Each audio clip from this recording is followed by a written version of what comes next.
आज कई महीनों की कोशिश के बाद शारदा अपने पति को मथुरा वृंदावन ले जाने के लिए तैयार कर पाई थी। आदित्य को ऑफिस से छुट्टी ही नहीं मिलती थी। बहुत कोशिश करके छुट्टी मिली भी थी, लेकिन जाने से एक दिन पहले रात के 2 बजे तक लैपटॉप पर काम करते रहे। सुबह सुबह जल्दी उठकर भी मेल करने बैठ गए। शारदा सुबह जल्दी उठकर तैयार हो गई। उसने अपनी छोटी सी बेटी स्नेहा को भी तैयार कर लिया। फिर आदित्य के पास आई, बोली, आप अभी तक काम में ही लगे हैं, कब तैयार होंगे, कब स्टेशन पहुंचेंगे, ट्रेन छूट जाएगी। आदित्य ने घड़ी देखी, 4:30 बजे थे। अरे अभी तो बहुत टाइम है, नई दिल्ली स्टेशन पहुंचने में आधा घंटा ही लगेगा, चिंता मत करो। पूरी रात में आदित्य केवल 2 घंटे ही सो पाया था। जल्दी से मेल करके नहाने चला गया, जल्दी से तैयार हो गया।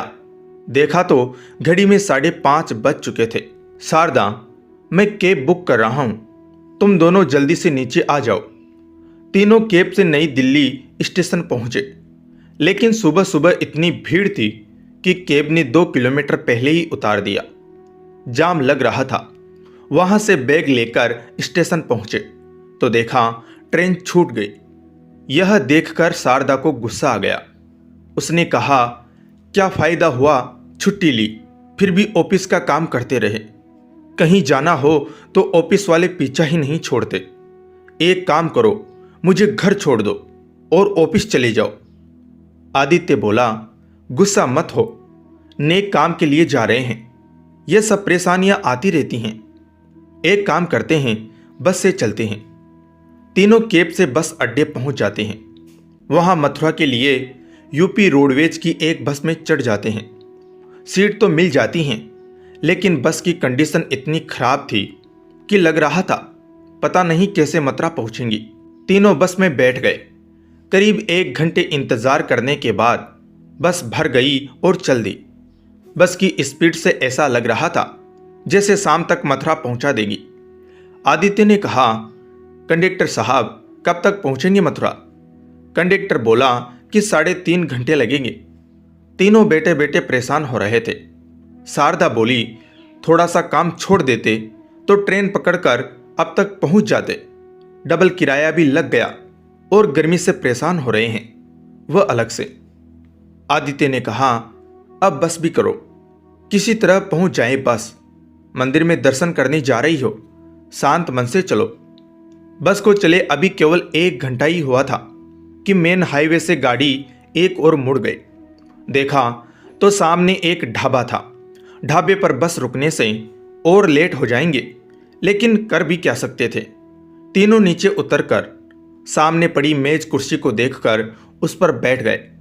तभी एक छोटी सी बच्ची पसीने में लथपथ उनके सामने आई। बच्ची बोली, साहब लस्सी पी लीजिए, 10 रुपये गिलास। आदित्य ने ध्यान से बच्ची को देखा। उसने एक स्टैंड पकड़ा था, उसमें 4 गिलास लस्सी के थे। वह बच्ची फटे पुराने कपड़े पहने थी, पसीना उसके चेहरे को भिगो रहा था। आदित्य बोला, ठीक है बेटा, 3 गिलास मेज पर रख दो। शारदा ने कहा, अरे 3 नहीं, बस 2 ही गिलास ले लो, स्नेहा लस्सी नहीं पीती। आदित्य ने कहा, बेटा तुम 3 गिलास रख दो। बच्ची ने 3 गिलास मेज पर रख दिया। आदित्य ने उसे 30 रुपये दे दिए। पैसे लेकर वह बच्ची चल दी।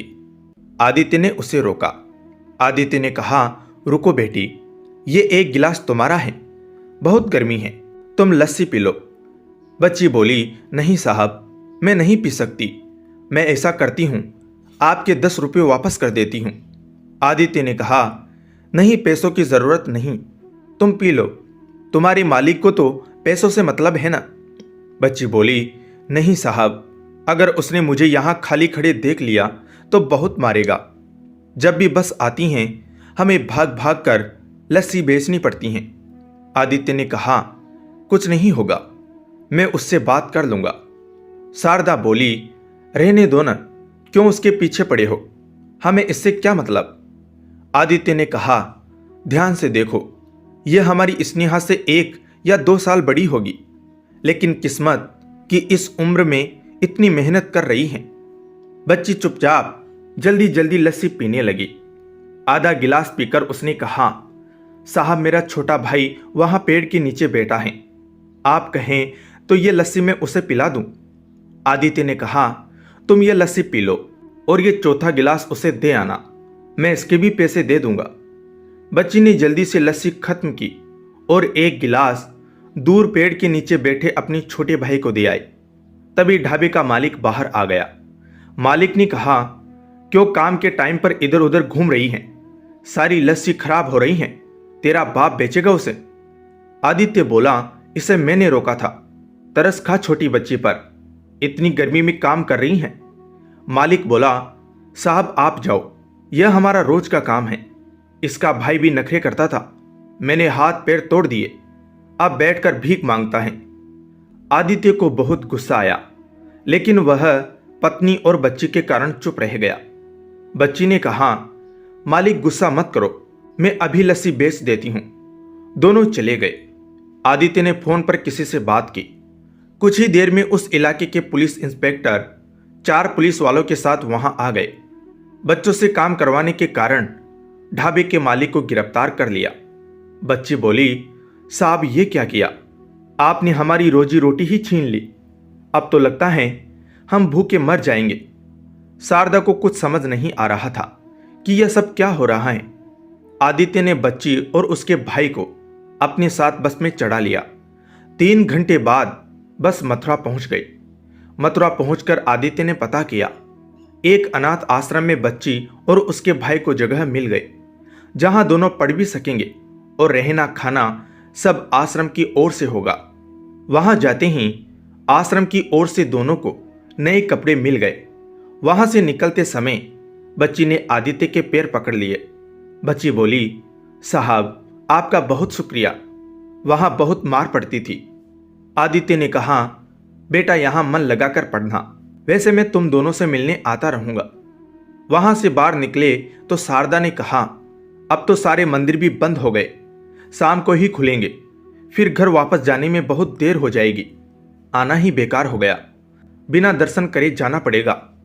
आदित्य बोला, तुम्हें कुछ समझ नहीं आया, भगवान के आदेश से हमें यह पुण्य काम करना था, इसीलिए ट्रेन छूटी, इतने कष्ट उठाए। शारदा बोली, हाँ ये तो मैंने सोचा ही नहीं, ठाकुर जी किस रूप में सेवा का मौका दे ये कोई नहीं जान सकता। आदित्य ने कहा, चलो कुछ खा लेते हैं और दिल्ली की बस भी तो पकड़नी है। तीनों वापस दिल्ली की ओर निकल जाते हैं। दोस्तों, कैसी लगी आपको यह कहानी? पसंद आई हो तो लाइक करें और चैनल को जरूर सब्सक्राइब करें। जय श्री कृष्ण।